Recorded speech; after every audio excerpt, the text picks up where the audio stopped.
Greetings, ladies and gentlemen, and welcome to a Monday evening edition of Interesting Ideas. We don't start Monday morning. You're busy, very busy. In fact, many of you are like me. You try and get a fast start on Monday, and so let you do that, and perhaps after a busy day, you'll at least want a little time for some interesting reflection time in your corner. Your corner, right. We'll talk about that tomorrow. Everybody needs a corner. Well, today I'm noting that on the 17th, there will be a meteor shower take place. And I'm going to read about that, and I'm going to out and watch it, because I guess I don't remember ever seeing one before that I know of. So it's a meteor shower.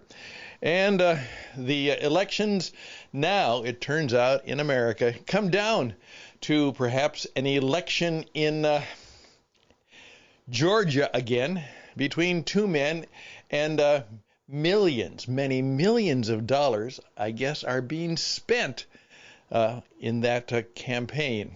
And I really have to ask myself, is it really that so worthwhile that it's worth many millions of dollars, depending on who is elected?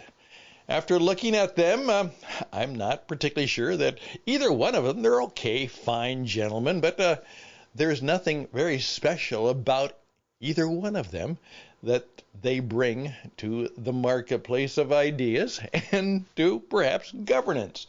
But we're going to get one or the other in the United States, and millions of people, or at least people who have millions of dollars, believe that it's going to make a difference. And I really don't think so. What do you think? And with that, I'm done with the American election, even thinking about it, and we'll just see what happens. Well, today I'd like to do something that I always enjoy doing, and that's sharing a thought, a Monday night thought, Monday evening thought, from my good friend of Pastor Randy Helm, who is a cowboy church pastor and an incredible horse trainer or horse whisperer. And I'm going to read from his book. Just a little thought, a few minutes. I think it'll be worth your while, and it's appropriate for a Monday. It's slow down. Slow down. Let's see what the good horseman, Pastor Randy, has to say for this week. That's an interesting idea. It really is. And the program begins right now.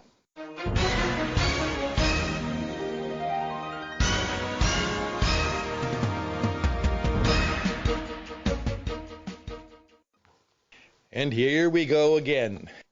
Lessons from Horses. Chapter 20. Slow down. And there's a picture of a person riding their horse slowly. Slow down and enjoy life. It's only the scenery. It's not only the scenery you miss by going too fast. You also miss the sense of where you are going and why. So slow down, Eddie Cantor. In training inmates to train horses, I don't think it would be an exaggeration to say that I find myself saying slow down 100 times more often than speed up. Whether it is gentling a wild horse or training a domestic trail horse, the need to slow down is universally a challenge. Training horses is a process that must focus on the mind, not the feet. That being the case, we must allow the horse to comprehend what we are asking. And comprehension is what takes time and patience. Horses need to figure out where we are asking them to do and what we are asking them to go. Since we speak a different language, we need to help them figure things out through slow, deliberate repetition. If we start slow, we give them the best chance to learn. If we start slow, we can add speed. If we start calm, we can add excitement. It rarely works the other way around. The least resistance method of training horses is sometimes referred to as horse whispering. Well, I think that label probably has more to do with the quietness of the trainer as he or she speaks softly to the horse. Speaking softly keeps the trainer calm and transfers to how we progress with the horse. Sometimes when working on a maneuver such as loping collected circles, I hum. I hum to calm myself and help the horse get into a rhythm. The interesting thing I've discovered is that over time the horse will hear the humming and automatically relax into a smoother gait. Now, I'm not suggesting I want slow horses, but I do want relaxed horses. A horse thinks better when he is relaxed. Being relaxed is a mindset, not speed. A horse can be relaxed at a walk, trot, or lope. Conversely, a horse can be anxious standing still or at any gait. I slow down to give my horse the best chance to figure out what I'm trying to teach and to help the horse relax. Like horses, I make much better decisions when I'm not in a hurry, anxious, stressed, or worried.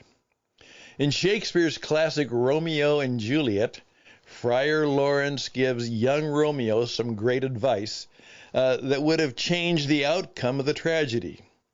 His advice to Romeo: go wisely and slowly. Those who rush stumble and fall. Well, the good pastor goes on and says, God tells us in Psalm 46, be still and know that I'm God. Well, you know, there are so many applications from horse training to life. Here are just a few. If we start out fast, we will have difficulty getting energy down, which directly translates to safety and success. Thinking is always better than reacting. Those who act first and think later live lives of regret. An intentional life is not a reactive life filled with doing, but a life focused on thought and purpose. Starting out slow begins with standing still. If a horse is moving when I'm getting on, I know I have a horse that starts by acting, not thinking. I want a horse to stand still until I ask him to do something. Movement too often disconnects the mind.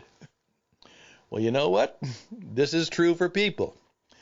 If we act before we think, we will find that we rarely learn and too often live with regret. Slowing down gives us the footing to move forward toward a goal and the energy to move quickly. It is easier to build movement and energy than to take it away. Yep, just some thoughts there. I'm in a hurry to get things done. Oh, I rush and rush until life's no fun. All I really have to do, live and die, but I'm in a hurry, and I don't know why. I'm not singing that song, but that was a hit song by Alabama in 1992 with their hit song, I'm in a Hurry. But some of you who are of my age remember the 59th Street Bridge song, slow down, you go too fast. You gotta make the morning last, just skipping down. And you go back and find that old song. And it's an old song. And Simon and Garfunkel talk about slowing down.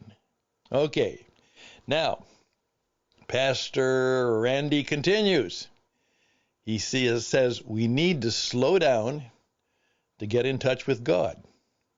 In the 19th chapter of 1 Kings, we find the prophet Elijah discouraged and drained. He desperately wanted to hear from God, so he ran a long-distance race to a cave. While waiting securely in the cave for God to speak, he had a front row seat to a display of tremendous power, energy, and excitement. The Bible tells us a strong hurricane force wind passed by. Then there was an earthquake, followed by a fire. And the Bible continues that says God was not in the wind, and God was not in the earthquake, nor was he in the fire.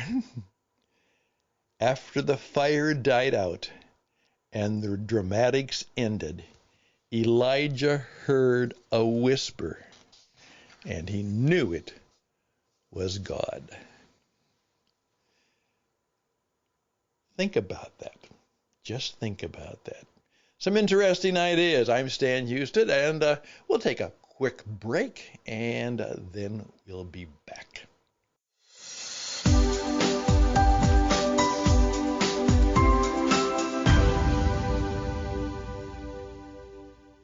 Okay, here we go. Some more wisdom from horses.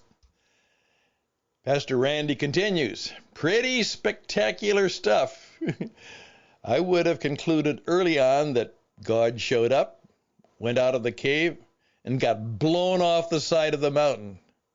But Elijah knew a lot more about God than I do. God was saying something profound to Elijah, and by inference to you and me. Excitement, energy, activity does not necessarily mean anything. God wanted Elijah to stand still, slow down, and listen. And I wonder how many times I've missed the supernatural by looking for the spectacular. I must admit that I'm pretty impressed with hurricanes and earthquakes and fire. But God wants me to listen for his still, small voice. He doesn't scream or throw things to get our attention. Instead, he whispers. I have to remind myself of this when training a horse. I don't want to yank the horse's head around when I want him to turn. I want to pull the rein 1 inch to the right or to the left. I don't want to kick my horse to get him to move. I want to add the least amount of pressure to let the horse know I want him to move. We must slow down if we're going to be able to hear what God is saying. In fact, we must slow down if we want to understand anything good at all. So just think about that.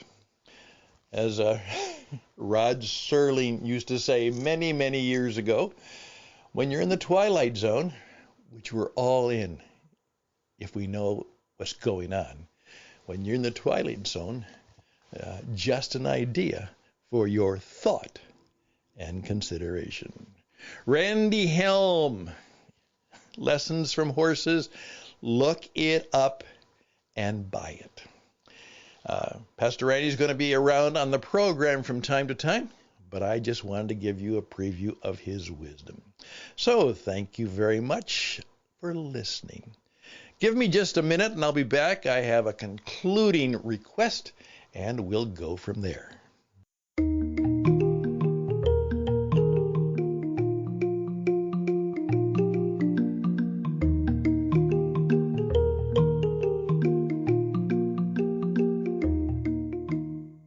More and more, I want this program to grow out to your participation.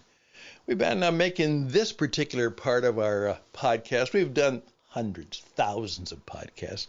And this is the one that I've finally really said that this is one that I want to have more and more of my listeners be a part of. That's a new understanding for me. But it's a good one. So we want you to share your good ideas. Now, you can do it a couple ways. First of all, just send something to me, and I'll give you what we call the shout out, and then I'll give a voice to your idea. Or if you really want to try, just say, Stan, could you record me and really have my voice and my thoughts right on the radio? We can do that. And all it takes, you don't have to Zoom it. You don't have to Skype it. You don't have to get a computer and a microphone out. All you have to do is call me on a phone, and we can arrange for literally a broadcast quality recording of our conversation, and we can work it into our own program here. And perhaps some of you are now saying, it's going to be a difficult and different world in 23. I need to do some brand new things, and maybe one of the brand new things I should do is think about, I'm hearing how the podcast works for many people and many businesses. Maybe I should consider that. Well, we won't tell you you have to do it. We're not even going to tell you you should do it, but we can help you discover that and make the decision, and then we can give you some world class. And I say that modestly, I hope, but it's also true, some world class training on how to be a broadcaster. I've been doing it for many years, and I do it well. So reach out to me at stanhouston@gmail.com, stanhouston@gmail.com. If you want to get more of the story, go to witradio.net. Wit, W-I-T, what it takes, witradio.net. All the best and blessings. Take care, be safe, and slow down. Don't go too fast. Bye for now.